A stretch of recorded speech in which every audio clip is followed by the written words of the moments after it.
નારદજી કહે છે કે ભાઈ, ભારતની ભૂમિમાં મનુષ્ય જન્મ મળ્યો ને તું આ પાપને પંથે ચાલ્યો. હજી સમય છે ભગવાનના નામનું રટન કરી અને આ સંસાર સાગરથી પાર ઉતરી જા. ધીરે ધીરે વાલિયો લૂંટારો એના હૃદયને પરિવર્તિત કરી રહ્યો છે.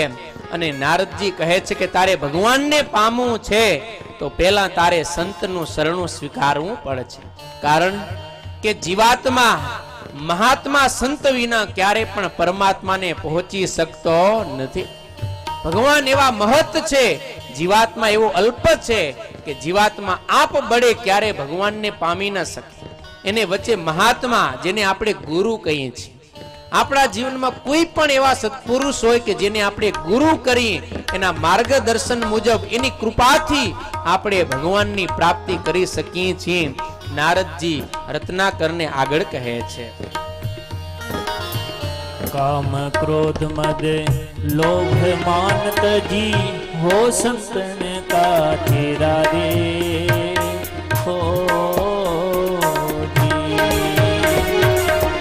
काम क्रोध मद लोभ मान तजी हो संतन का तेरा रे हो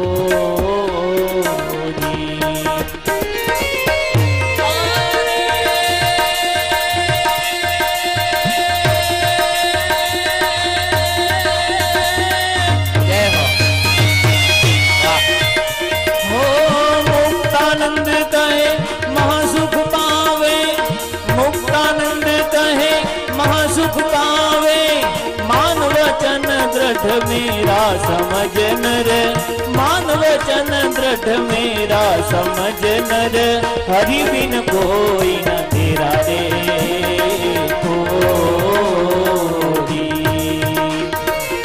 हरि बिन कोई न तेरा समझ नर हरि बिन कोई न तेरा रे हो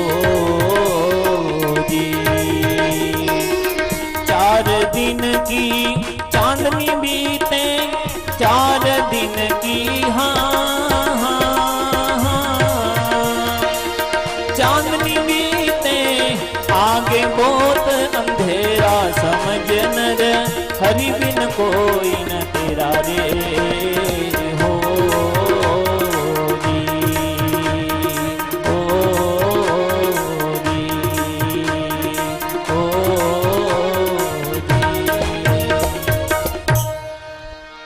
નારદજી કહે છે કે ભાઈ,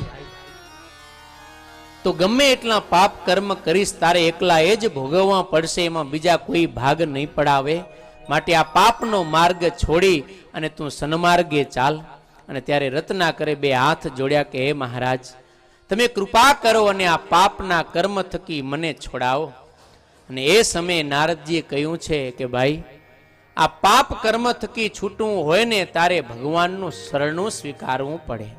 ભગવાનની શરણાગતિ વિના જીવાત્મા ક્યારેય પણ પોતાના કરેલા કર્મ થકી મુક્ત નથી થઈ શકતો. માટે ભગવાનનું શરણું સ્વીકાર. ત્યારે રત્નાકર વાલિયો લૂંટારો ભગવાનનું શરણું સ્વીકારવા તૈયાર થયો છે. અને ત્યારે નારદજીએ એ રત્નાકરને કંઠમાં તુલસીની બેવડી કંઠી ધારણ કરાવી છે.